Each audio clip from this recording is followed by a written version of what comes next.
നമസ്കാരം, പ്രവാസി മലയാളിയിലേക്ക് സ്വാഗതം.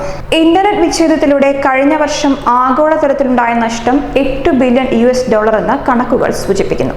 അതായത് ഏകദേശം 56,800 കോടി രൂപ. ലോകത്താകമാനം 18,000 മണിക്കൂറുകളാണ് കഴിഞ്ഞ വർഷം ഇന്റർനെറ്റ് വിച്ഛേദിക്കപ്പെട്ടത്. 2019 2015-16 കാലഘട്ടത്തിനേക്കാൾ 235% അധികം ഇന്റർനെറ്റ് വിലക്ക് വരികയുണ്ടായി. ഇന്റർനെറ്റ് ഗവേഷണ സ്ഥാപനമായ ടോപ്പ് 10 VPNന്റെ റിപ്പോർട്ടുകളെ ഉദ്ധരിച്ചാണ് CNN ഇക്കാര്യം റിപ്പോർട്ട് ചെയ്യുന്നത്. 18,225 മണിക്കൂർ ലോകത്താകമാനം ഇന്റർനെറ്റ് ഇല്ലാതായപ്പോൾ 6,368 മണിക്കൂറാണ് സോഷ്യൽ മീഡിയ പ്ലാറ്റ്ഫോമുകൾക്ക് നിരോധനം നേരിട്ടത്. വാട്സാപ്പ് ആണ് ഏറ്റവും അധികം നിരോധനം നേരിട്ട സോഷ്യൽ മീഡിയ പ്ലാറ്റ്ഫോം. 6,236 മണിക്കൂറാണ് വാട്സാപ്പ് നിരോധിക്കപ്പെട്ടത്. ഫേസ്ബുക്ക്, ഇൻസ്റ്റഗ്രാം, ട്വിറ്റർ എന്നിവയാണ് തൊട്ടു പിന്നിലായി ഉള്ളത്. ഇതിൽ നഷ്ടം കൂടുതൽ ഇറാഖിനാണ് രേഖപ്പെടുത്തിയിരിക്കുന്നത്. മ്യാൻമർ, ചാഡ്, ഇന്ത്യ തുടങ്ങിയ രാജ്യങ്ങളിലാണ് സമയത്തിന്റെ അടിസ്ഥാനത്തിൽ നിരോധനം ഏറ്റവും കൂടുതൽ ബാധിച്ചതെങ്കിലും സാമ്പത്തികമായി ഏറ്റവും കൂടുതൽ ബാധിച്ചത് ഇറാഖിനെയാണ്.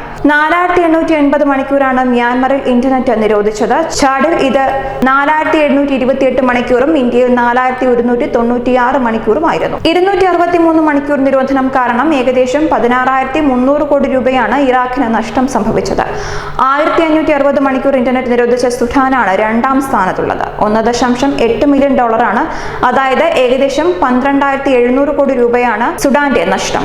കൂടാതെ 1.3 ബില്യൺ ഏകദേശം 92,000 കോടി രൂപ നഷ്ടം സംഭവിച്ച ഇന്ത്യയാണ് ഇക്കാര്യത്തിൽ മൂന്നാം സ്ഥാനത്തുള്ളത്. മേഖലാടിസ്ഥാനത്തിൽ ഏഷ്യയിലാണ് ഏറ്റവും അധികം നിരോധനങ്ങൾ നേരിട്ടത്. 9,677 മണിക്കൂറാണ് നിരോധനം ഏർപ്പെടുത്തിയത്. ഏകദേശം 11,900 കോടി രൂപയാണ് ഇതുവഴിയുള്ള നഷ്ടം. സബ് ആഫ്രിക്കൻ ലോകമെമ്പാടുമുള്ള ഇന്റർനെറ്റ് നിരോധനങ്ങളുടെ കാര്യത്തിൽ ഗണ്യമായ വർധനയാണ് കഴിഞ്ഞ വർഷം ഉണ്ടായത്.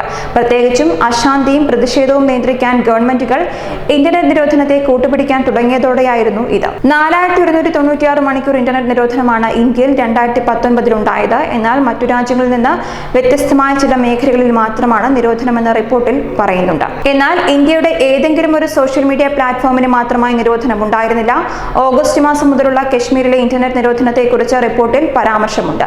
ഉത്തർപ്രദേശ്, അരുണാചൽ പ്രദേശ്, ത്രിപുര, അസം, മേഘാലയ തുടങ്ങിയ സംസ്ഥാനങ്ങളിലെ നിരോധനത്തെക്കുറിച്ചും റിപ്പോർട്ടിൽ സൂചിപ്പിക്കുന്നു. ന്യൂസ് ഡെസ്ക്, പ്രവാസി മലയാളി.